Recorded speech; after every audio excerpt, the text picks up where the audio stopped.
እሷ ግን ለምን ምላሽ አትሰጥም? በግልጽ ወጥታ ወይ ይቅርታ ብላ ኦር ደግሞ በዚህ መንገድ አስቤው ነው ብላ መናገር ትችል ነበር። በቅዱስ ላሊበላ ስም ይቅርታ ጠይቃለሁ፣ አጥፍቻለሁ። ሰላም እንዴት ናችሁ ቤተሰቦች?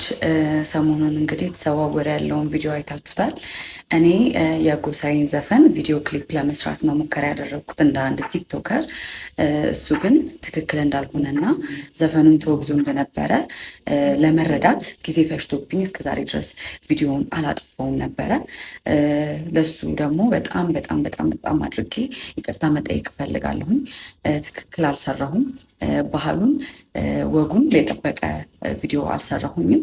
እሱ የኔ ትልቅ ስህተት ነው።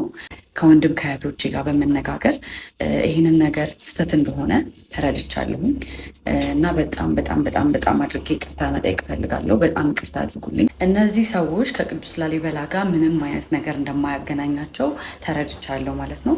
ቅዱስ ላሊበላ ላይ ሪፕሬዘንት ያደረግኩትን ነገር እዛው በመገኘት ለማስተካከል የእናንተን ፍቃድ ብቻ ነው የምፈልገው።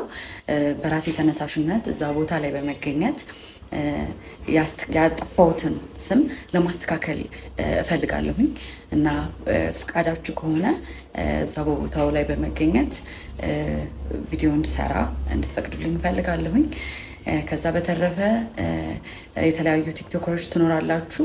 እንደዚህ አይነት ቪዲዮዎችን ስታገኙ ለመስራት ስታስቡ በደንብ ጥልቅ የሆነ ምርመራ ብታደርጉ ደስ ይለኛል። የኔ አይነት እንዳይደርሳችሁ ማለት ነው።